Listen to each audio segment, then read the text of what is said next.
horse that it's all on you. You need to figure out what you want to do.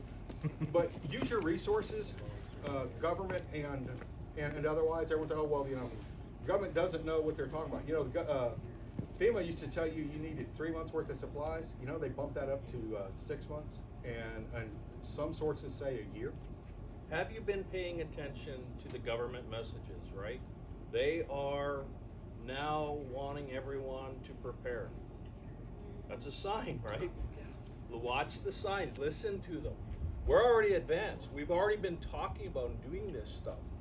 But there are people that aren't, and that's a good thing that they're doing this, because if they get prepared, it's less they're coming for our stuff, right? That's where your self-defense comes from. Just kidding. Not actually kidding. Only say kidding for the camera. So, again, use your resources. I know a lot of people are, oh my God, I don't want to go anywhere near the government because they are tracking me. Well, They already are. you know what? You know what? You are paying for the government to track you. Even with that off. Doesn't matter. They can still track you because it doesn't turn off anymore because you can't remove the battery like we used to be able to. It's still being tracked. All right. So as far as the government tracking you, yeah, everything you do. How many of your cars have GPSs in them? Oh, And how many of them? Yeah. right. Yeah, that's the other Yeah, question. not if they do, but how many? So look at all that stuff. I mean, you're being tracked. Yeah. Don't kid yourself about that. If you all use right? a credit card, they're tracking what you're buying. Yeah. Even What was if that you show use we a used to debit watch? card. Hunted or Hunters? Yeah, Whatever it was a bunch of contestants, and they had to They had 30 minutes when they received 30 the minutes call. notice. Game starts now. They had 30 minutes to gather their stuff, and they had to run. And this was it was led by I can't remember Lenny's last name, but he was the former head of the U.S. Marshal Service in New York City, and he was part of it. And there were several other former government employees, and they would track them, and they would track them some of the most silly ways. And the object was to get to your exfil point before you were captured and you won $50,000, $100,000, whatever it is. Watching that, you're like, oh wow, I didn't even know about that. So, I mean, you can learn stuff. That's the second animal sniffing my boots. My boots must stink. First it's a darn I was armadillo. just about to get on my knees and sniff his boots as well because I smelled something. And it, cocoa sniff. The third animal then. So anyway, just watch those shows. Those will give you ideas of how the government tracks you. Yes, ma'am. Where's that show? I don't know. I mean, It was on TV. I think it was on like CBS like 10 years ago. It was a while back. It's been a long time. Yeah. oh, okay. It's been a while. It's been a while. But it was called Hunted, and they basically, it was like I'm 2 or gonna 3 step up teams. closer to you so people can hear what you're saying. It was about 2 or 3 teams per episode. Again, you were given a 30-minute notice that, hey, you're going to be hunted. And you could prepare prior to you knew you were going to be on the show. You just didn't know when you were going to be called up. And some people had burner phones. Other people purchased burner phones after the fact, which is, hello, you go into a store, you're going to be on camera. And so it was very interesting, the little things, how they know who your friends are. They know who your friends' are. So. It's on Amazon. Is it on? It's on Amazon now? Oh, Okay, so it's on. Alright, It's I'll on. look for it. It's a good show. Okay. It's very informative, entertaining as well. But again, it all goes back to you got to know you got to know your environment, you got to know what's what. Yes, sir. Can you talk to us about like any kind of training that you'd recommend? Like That's from all we need. do what? Again, this is personal. What do Yeah. you need? What kind of training do you need? I don't know. Do you need to learn how to camp? REI. Do you need to know land nav? Other than my courses, REI. REI is a good source There's for your also outdoors. there's also like our Preparedness website, right? There's a lot of great resources there. So I always want to steer people there first, maybe, and then there's recommendations, and they've got the website preppernet.net, and it's got a lot of resources on it. So There you go. go there. It all depends upon what kind of training you want, what kind of training you need. And again, this is personal, and that's the whole point here. Is you need to figure out what is important to you. You know, How will you know what training you need unless you do the unless things? you what if it, or unless you pay attention to what's going on. What do all Israelis have in their house? Bring this up now, not because of what's going on over there, but prior to this, what did they all have?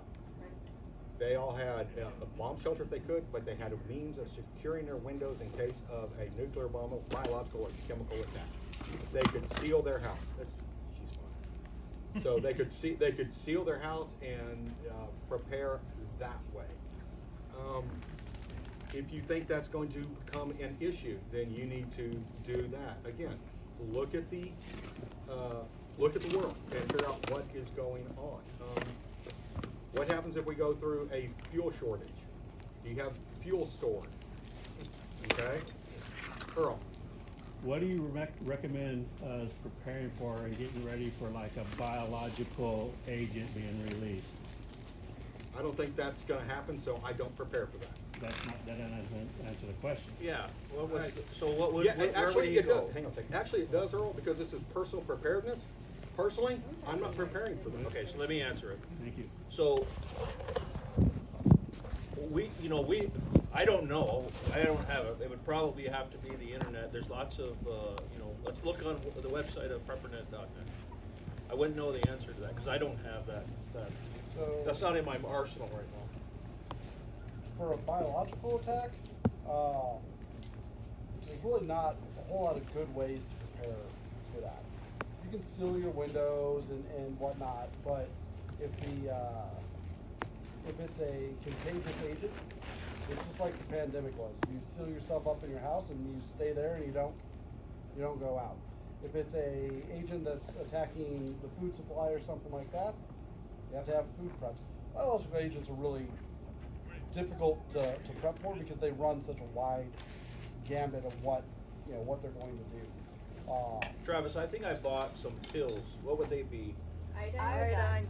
Iodine, Yeah. So right? yeah, the iodine would be That's for for nuclear agents, specifically. It protects your thyroid from accumulating radioisotopes. And that's good to have for a nuclear attack, either conventional nuclear weapon or dirty bomb. It'll help against both of those. But really, the best thing for a nuclear agent is time distance shielding.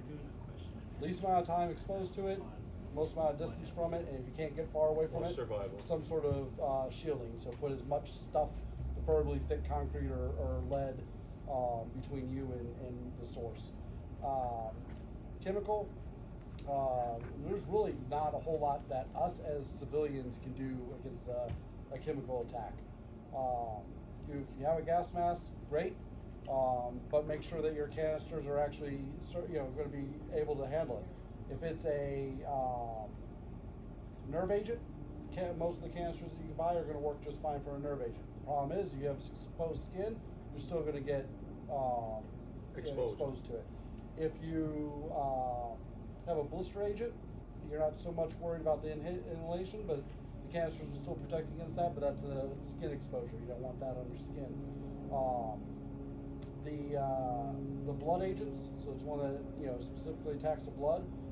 We call them canister killers. They'll eat right through the canisters.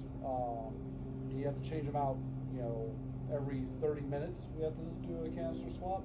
If we're getting hit by one of those, Yeah, the chance of survival, right?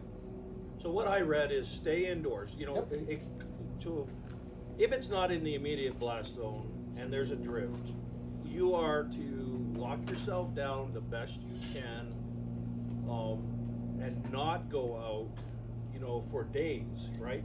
Yeah, it all depends on the persistence, which is really just the volatility of the compound. So if it off gases very quickly, it could be 15 minutes and you're clear, because it off gases. If it's On the something Amron site, it's got you could buy a device that can measure. Yeah. Are they accurate? I don't know about the civilian ones. The military ones are, but I've never looked into the civilian ones. Things like VX, sarin, they off gas very, very quickly. Your mustard gas, that doesn't off gas very quickly at all. It sticks around. It's a very oily, persistent stuff, and it'll stay around for a day or two before it kind of dilutes itself down to the point that you can get away with it or Stop. get away with being near it. So does that help a little bit? Absolutely. But you need to turn off your AC. Oh, Because yeah, let's say ventilation. we're in Turn Texas. your ventilations off. Yeah, in the summertime. Oh. So if you have a heat casualty in the summertime and you Yeah. have to turn off your AC, you have to be prepared. Yeah, now you have- risk the heat stroke or Right. whatever, but So you have your things in the freezer, right? As long as you have power. What are you gonna do when you don't have power with a heat casualty That's right. when you're locked in your house in the middle of summer in Texas? yeah, So that's things you have to think about. yeah, very good point. All right, well, Again, it just goes back to know what you want to do, know what you